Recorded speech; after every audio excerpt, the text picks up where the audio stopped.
Assalamualaikum warahmatullahi wabarakatuh. Kami dari kelompok 1 ingin memaparkan sebuah materi mengenai pengertian kurikulum, dimensi kurikulum, fungsi kurikulum, dan peranan kurikulum yang beranggotakan saya sendiri, Fadilah Rima Bestari, NIM A5102000005. Yang kedua, Raufik Adi Kurniawan, NIM A5102000011. Yang ketiga, Khairul Khuluq dengan NIM A5102000015. Yang keempat, Salsabila Khairunisa dengan NIM A5102000034. Yang kelima, Sherly Dwi Santoso dengan NIM A5102000035. Yang keenam, Tina Rahayu dengan NIM A5102000037. Berikut pemaparan materi dari kelompok kami. Pengertian kurikulum yang pertama yaitu secara etimologis, sejumlah mata pelajaran atau subjek yang harus ditempuh oleh seorang siswa dari awal sampai akhir program pelajaran untuk memperoleh penghargaan dalam bentuk ijazah.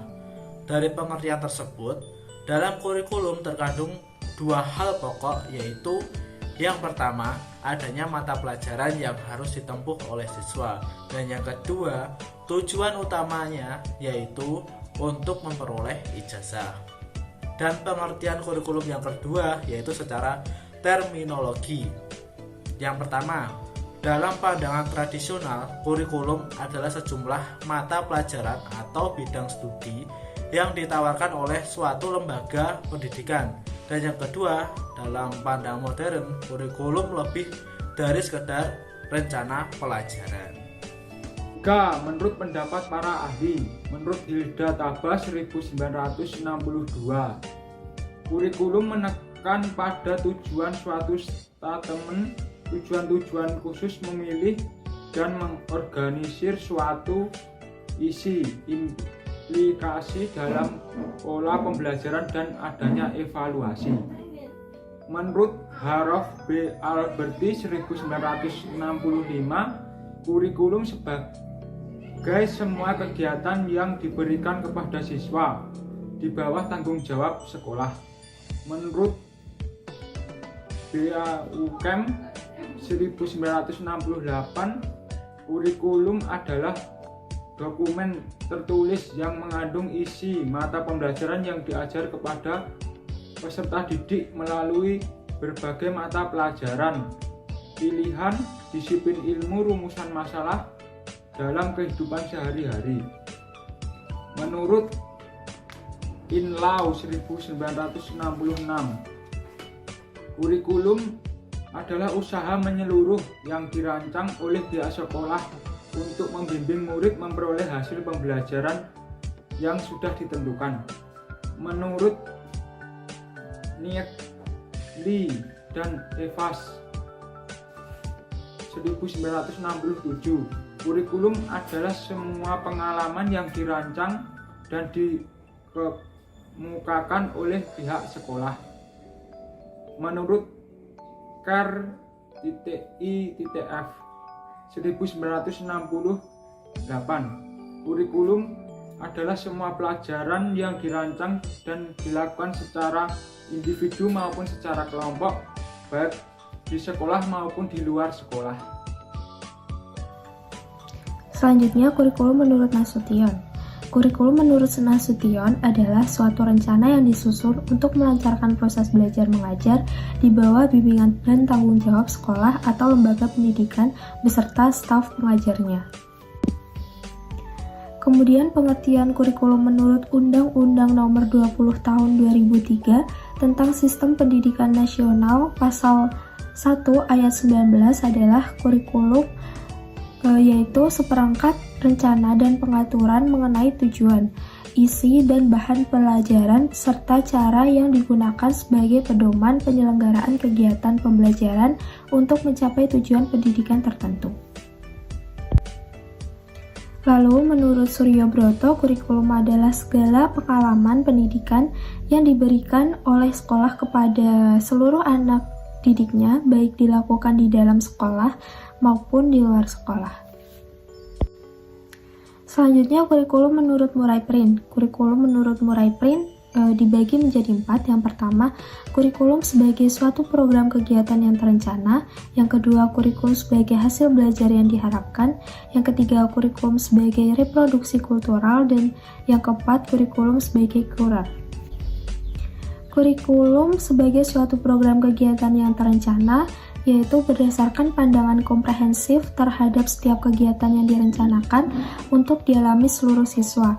Kurikulum berupaya menggabungkan ruang lingkup, rangkaian interpretasi, keseimbangan, subjek matter, teknik mengajar, dan lain-lain yang dapat direncanakan sebelumnya.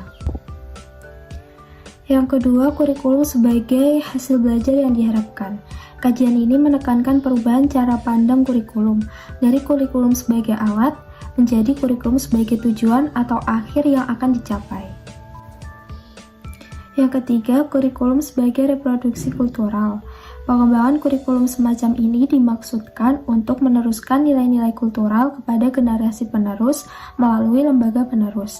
Dan yang terakhir, kurikulum sebagai kurar. Pandangan yang menekankan pada bentuk kata kerja kurikulum itu sendiri yaitu kurar, sebagai pengganti interpretasi dari etimologi, arena pacu, dan lomba kurikulum. Kurar merujuk pada jalannya lomba dan menekankan masing-masing kapasitas individu untuk mengkonseptualisasi autobiografinya sendiri. Selanjutnya, kurikulum menurut Pin. Kurikulum menurut Pin dibagi menjadi 4 jenis pengertian.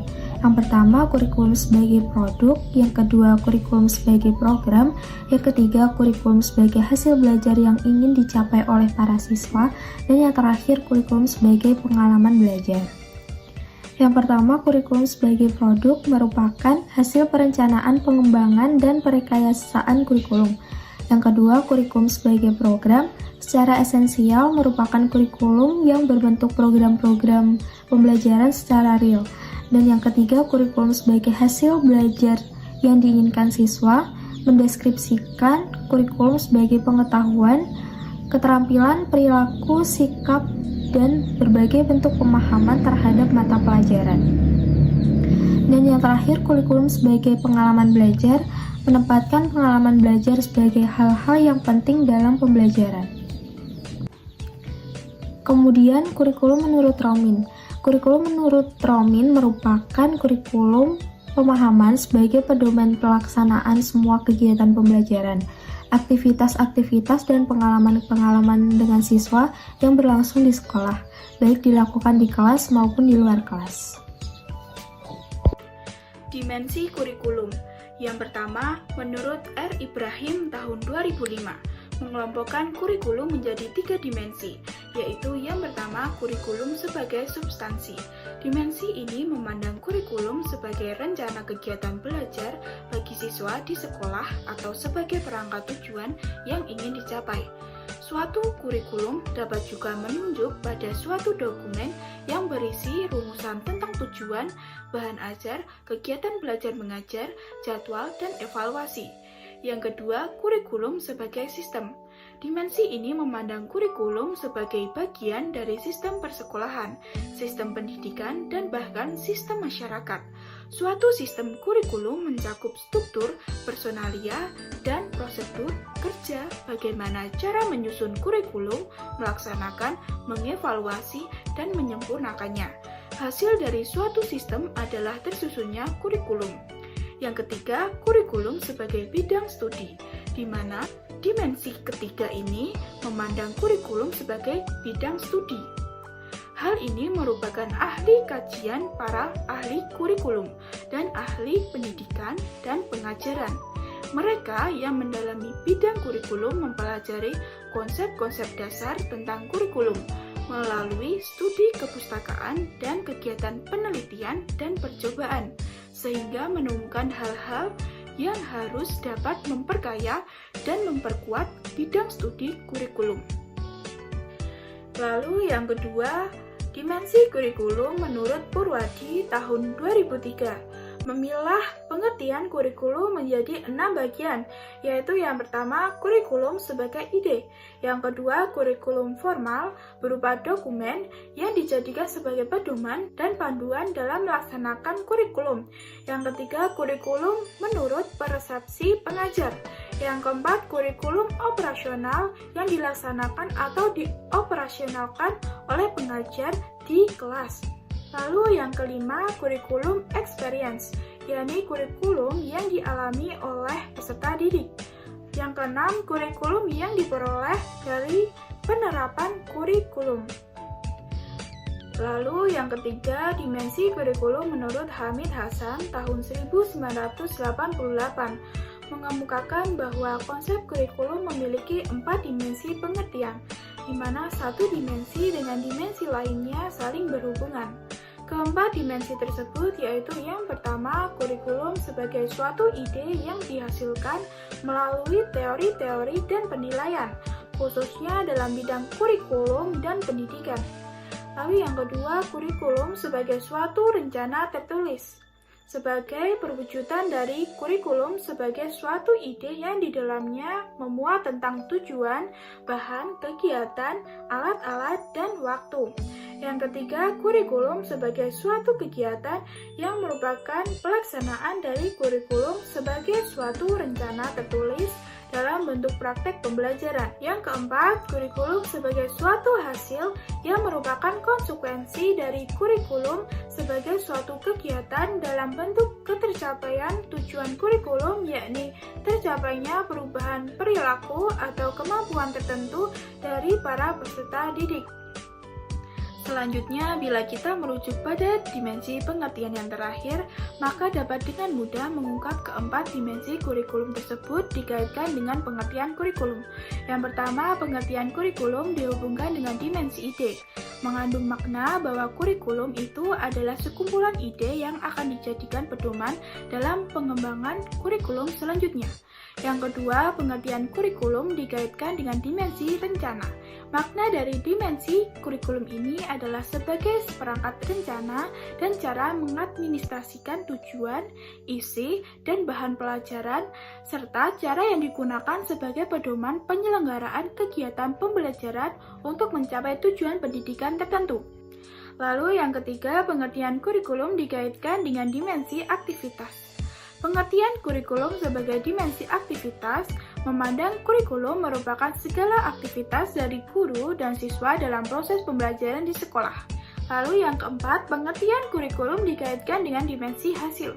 Definisi kurikulum sebagai dimensi hasil memandang kurikulum itu sangat memperhatikan hasil yang akan dicapai oleh siswa agar sesuai dengan apa yang telah direncanakan dan yang menjadi tujuan dari kurikulum tersebut. Fungsi kurikulum dilihat dari sisi pengembang kurikulum atau guru, kurikulum mempunyai fungsi sebagai berikut. Yang pertama, fungsi preventif, yaitu mencegah kesalahan para pengembang kurikulum, terutama dalam melakukan hal-hal yang tidak sesuai dengan rencana kurikulum. Yang kedua, fungsi korektif, yaitu mengoreksi dan membetulkan kesalahan-kesalahan yang dilakukan oleh pengembang kurikulum dalam melaksanakan kurikulum. Yang ketiga, fungsi konstruktif, yaitu memberikan arah yang jelas bagi para pelaksana dan pengembang kurikulum untuk mengembangkan kurikulum yang lebih baik lagi pada masa yang akan datang. Lalu berikutnya, fungsi kurikulum menurut Hilda Taba. Hilda Taba mengemukakan 3 fungsi kurikulum, yaitu yang pertama sebagai transmisi, yaitu mewariskan nilai-nilai kebudayaan. Yang kedua sebagai transformasi, yaitu melakukan perubahan atau rekonstruksi sosial. Yang ketiga sebagai pengembangan individu. Selain itu, fungsi kurikulum juga dapat ditinjau dalam berbagai perspektif antara lain. Yang pertama, fungsi bagi sekolah yang bersangkutan. Kurikulum berfungsi sebagai alat untuk mencapai tujuan-tujuan yang diinginkan. Kurikulum suatu sekolah atau madrasah pada dasarnya merupakan suatu alat atau upaya untuk mencapai tujuan pendidikan yang diinginkan oleh sekolah atau madrasah yang bersangkutan. Yang kedua, fungsi kurikulum bagi guru. Kurikulum sebagai pedoman bagi guru dalam melaksanakan program pembelajaran dalam rangka mencapai tujuan pendidikan atau tujuan sekolah atau madrasah, di mana guru itu mengajar. Guru selalu dituntut untuk meningkatkan kemampuannya sesuai dengan perkembangan kurikulum, perkembangan ilmu pengetahuan dan teknologi, serta pengembangan masyarakat. Yang ketiga, fungsi kurikulum bagi kepala sekolah. Fungsi kurikulum bagi kepala sekolah yaitu sebagai pedoman dalam memperbaiki situasi belajar sehingga lebih kondusif dan untuk menunjang situasi belajar ke arah yang lebih baik. Bagi kepala sekolah, kurikulum juga berfungsi untuk menyusun perencanaan dan program sekolah. Kurikulum juga merupakan pedoman atau alat bagi kepala sekolah atau madrasah untuk mengukur keberhasilan program pendidikan di sekolah atau madrasah yang ia pimpin. Yang keempat, fungsi kurikulum bagi pengawas. Bagi pengawas, fungsi kurikulum dijadikan sebagai pedoman patokan atau ukuran dalam menetapkan mana yang memerlukan perbaikan dan penyempurnaan dalam usaha pelaksanaan fungsinya. Berkaitan dengan fungsi kurikulum bagi siswa, sebagai subjek didik terdapat 6 fungsi kurikulum, yaitu yang pertama, fungsi penyesuaian. Fungsi penyesuaian mengandung makna bahwa kurikulum sebagai alat pendidikan harus mampu mengarahkan siswa agar memiliki sifat yang mampu menyesuaikan dirinya dengan lingkungan, baik lingkungan fisik maupun lingkungan sosial. Lingkungan itu sendiri senantiasa mengalami perubahan dan bersifat dinamis. Oleh karena itu, siswa pun harus memiliki kemampuan untuk menyesuaikan diri dengan perubahan yang terjadi di lingkungannya. Yang kedua, fungsi integrasi. Fungsi integrasi mengandung makna bahwa kurikulum sebagai alat pendidikan harus mampu menghasilkan pribadi-pribadi yang utuh. Siswa pada dasarnya merupakan anggota dan bagian integrasi dari masyarakat. Oleh karena itu, siswa harus memiliki kepribadian yang dibutuhkan untuk dapat hidup dan berintegrasi dengan masyarakatnya. Yang ketiga, fungsi diferensiasi. Fungsi diferensiasi mengandung makna bahwa kurikulum sebagai alat pendidikan harus mampu memberikan pelayanan terhadap perbedaan individu siswa. Setiap siswa memiliki perbedaan, baik dari aspek fisik maupun psikis, yang harus dihargai dan dilayani dengan baik. Yang keempat, fungsi persiapan. Fungsi persiapan mengandung makna bahwa kurikulum sebagai alat pendidikan harus mampu mempersiapkan siswa untuk melanjutkan studi ke jenjang pendidikan berikutnya. Selain itu, kurikulum juga diharapkan dapat mempersiapkan siswa untuk dapat hidup dalam masyarakat seandainya karena sesuatu hal tidak dapat melanjutkan pendidikannya. Yang kelima, fungsi pemilihan. Fungsi pemilihan mengandung makna bahwa kurikulum sebagai alat pendidikan harus mampu memberikan kesempatan kepada siswa untuk memilih program-program belajar yang sesuai dengan kemampuan dan minatnya. Fungsi pemilihan ini sangat erat hubungannya dengan fungsi diferensiasi. Karena pengakuan atas adanya perbedaan individual siswa berarti pula diberinya kesempatan bagi siswa tersebut untuk memilih apa yang sesuai dengan minat dan kemampuannya. Yang keenam, fungsi diagnostik. Fungsi diagnostik mengandung makna bahwa kurikulum sebagai alat pendidikan harus mampu membantu dan mengarahkan siswa untuk dapat memahami dan menerima kekuatan atau potensi dan kelemahan yang dimilikinya. Selanjutnya kita akan membahas tentang peranan kurikulum. Peranan kurikulum ada 3. Yang pertama ada peranan konservatif, menekankan bahwa kurikulum itu dapat dijadikan sebagai sarana untuk mentransmisikan nilai-nilai warisan budaya masa lalu yang dianggap masih relevan dengan masa kini pada generasi muda. Peranan konservatif ini pada hakikatnya menempatkan kurikulum yang berorientasi ke masa lampau.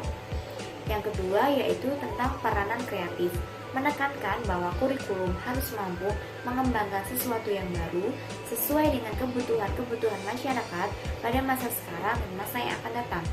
Yang terakhir yaitu peranan kritis dan evaluatif. Peranan ini dilatar belakangi oleh adanya kenyataan bahwa nilai-nilai dan budaya yang hidup dalam masyarakat senantiasa mengalami perubahan sehingga pewarisan nilai-nilai dan budaya masa lampau pada siswa perlu disesuaikan dengan kondisi yang terjadi pada masa sekarang. Selanjutnya adalah kesimpulan. Kurikulum mengandung sekian banyak unsur konstruktif supaya pembelajaran berjalan dengan optimal. Sejumlah pakar kurikulum berpendapat bahwa jantung pendidikan berada pada kurikulum. Baik dan buruknya hasil pendidikan ditentukan oleh kurikulum apakah mampu membangun kesadaran kritis terhadap peserta didik ataukah tidak. Dengan demikian, kurikulum memegang peranan penting bagi keberhasilan sebuah pendidikan bagi peserta didik. Itulah pemaparan materi dari kelompok kami, semoga bermanfaat. Mohon maaf bila ada kesalahan dalam pengucapan kata. Wassalamualaikum warahmatullahi wabarakatuh.